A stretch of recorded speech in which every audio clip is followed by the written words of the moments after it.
নমস্কাৰ এই মুহূৰ্তত আহি পৰিছে এটা ভাইৰেল ভিডিঅ' যিমান পাৰে শ্বেয়াৰ কৰিবলৈ কেতিয়াও নাপাহৰিব। বিতৰ্কিত ভাইৰেল ভিডিঅ' সন্দৰ্ভত পাৰিকত দিলীপ বড়োৰ সংবাদ মেল। মই নিজে কৰা নাই, মোক তেনে কৰিবলৈ বাধ্য হৈ কৰাইছিল পাৰিকত দিলীপ বড়ো। মোক 1 কোটি টকাৰ ডিমাণ্ড দিছিল। মই দিব নোৱাৰাত অপহৰণকাৰী দলটোৱে মোক উঠাই নি বন্দুকৰ ধমক দি এটা কোঠাত যুৱতীগৰাকীৰ সৈতে বিচনাত অসংযত হ'বলৈ বাধ্য কৰাইছিল দিলীপ বড়ো।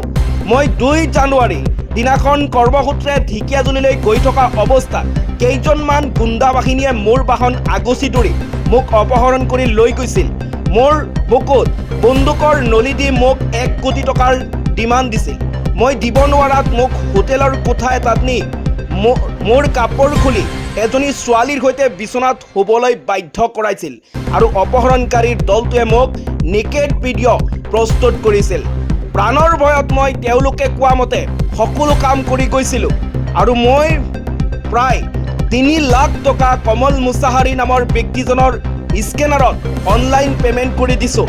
মোক বহুত দিনলৈ তেওঁলোকে মানসিক অশান্তি কৰি অৱশেষত ভিডিঅ' ভাইৰেল কৰি দিছে সংবাদ মেলত দিলীপ বড়োৰ স্পষ্টীকৰণ। লগতে পূৰ্ণ বসমতাৰী গেৰেমছা মুছাহাৰী আৰু কমল মুছাহাৰীৰ দলটোৱে মোক ষড়যন্ত্ৰ কৰি এনেবোৰ কাম কৰিছে বুলিও উল্লেখ কৰে।